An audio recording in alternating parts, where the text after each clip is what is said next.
Salut tout le monde, c'est Troba et j'espère que vous allez bien. On va parler aujourd'hui d'un jeu qui me tient particulièrement à cœur.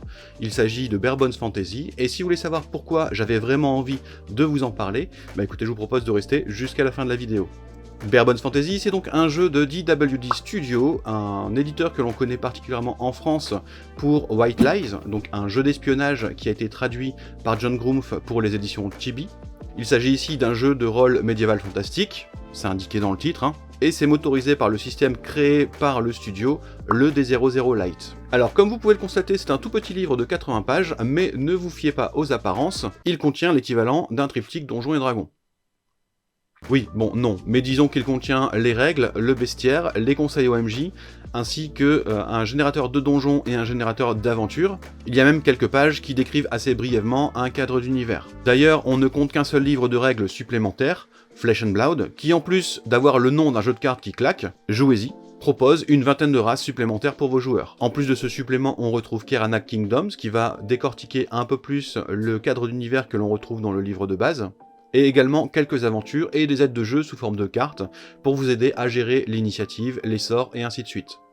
Le tout est disponible sur DriveThruRPG, en PDF et en impression à la demande, et pour un prix assez modique. Le D00 Lite est un système qui va utiliser le D100 sur une base de roll under, c'est-à-dire que vous devez obtenir un résultat inférieur ou égal à un score pour réussir. La première particularité du D00 Lite, c'est son échelle, c'est-à-dire que les scores obtenus vont s'échelonner de 0 à 99, là où dans la plupart des jeux à D100, ça va de 1 à 100. Adieu mon D100! C'est également un système très léger. 4 caractéristiques, force, dextérité, logique et volonté, qui servent de base de calcul pour 8 compétences. Ces compétences possèdent des noms qui se rapprochent de classes. Guerrier, roublard, clerc, magicien. Alors on est bien sur des compétences, c'est-à-dire qu'un personnage peut avoir des niveaux dans chacune d'elles, et peut incarner très facilement un guerrier un peu roublard qui sait lancer des sorts. Ajoutez à cela la possibilité de créer des objets magiques, d'utiliser l'alchimie, de créer des runes, et vous avez des personnages extrêmement polyvalents. Les combats conservent la simplicité des règles de base, en intégrant une notion de pénalité d'action multiple. Pour la faire simple, à chaque fois que votre personnage va réaliser une action, il va cumuler un malus de -20 sur ses jets. Par exemple, si vous effectuez une attaque avec un score de 70%, vous pouvez continuer à attaquer, mais cette fois avec un score de 50%. Et si vous devez ensuite vous défendre, ce sera avec un malus de -40%. Ce concept de malus est super intéressant à plus d'un titre. D'abord, vous n'avez aucune limite au nombre d'actions que vous pouvez entreprendre, c'est à vous de gérer ce malus. Ensuite, cela vous permet d'avoir des scores qui vont dépasser les 100% sans casser le système. Un maître qui atteint les 130% va voir son bonus diminuer au fur et à mesure du tour. S'il se défend à 3 reprises avant d'attaquer, son score sera descendu à 70%. Côté MJ, c'est royal, un PNJ peut être improvisé à la volée en lui donnant une fonction et un score. Par exemple, Roger l'aubergiste, 50%, fera tous ses tests concernant son rôle d'aubergiste à 50% et tous les autres à la moitié, donc 25%. Le livre présente un bestiaire avec des adversaires un peu plus détaillés, mais là encore on est sur des statistiques qui tiennent sur un post-it et des capacités que l'on comprend rapidement.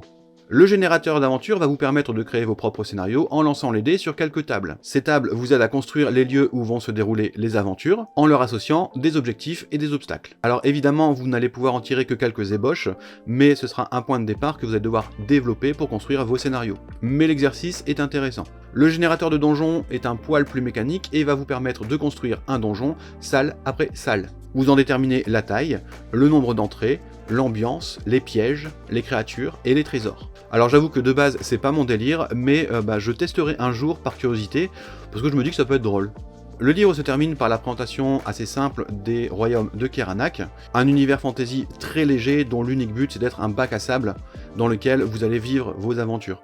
Même le supplément consacré à l'univers reste relativement léger en termes de description. Le message c'est tiens, voilà une carte, voilà quelques pistes, maintenant tu prends tout ça, tu arranges à ta sauce et tu te fais plaisir.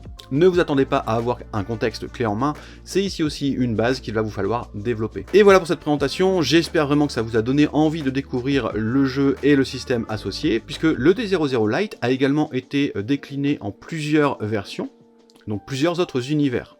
Le Space Opera, l'Urban Fantasy, l'espionnage, ou même le wuxia. Et moi j'ai un certain amour pour les systèmes légers et flexibles, et quand j'ai découvert le D00 Lite, je n'avais qu'une envie, c'est d'en faire la traduction pour le populariser auprès du public francophone. Et je suis très heureux de pouvoir vous annoncer à travers cette vidéo que le livret des joueurs pour Bare Bones Fantasy VF est disponible en téléchargement dès aujourd'hui sur DriveThru-RPG. Alors c'est un premier livret qui reprend la majorité des règles et qui sera complété par la suite par un livre de base qui contiendra toute la partie MJ. Je vous mets les liens dans la description, surtout n'hésitez pas à aller jeter un œil, c'est gratuit. J'espère que vous continuez d'apprécier mon contenu, n'hésitez pas à l'indiquer en commentaire, à cliquer sur j'aime et à partager la chaîne sur vos réseaux sociaux. Je vous dis en tout cas à très vite pour une nouvelle vidéo qui sera consacrée cette fois à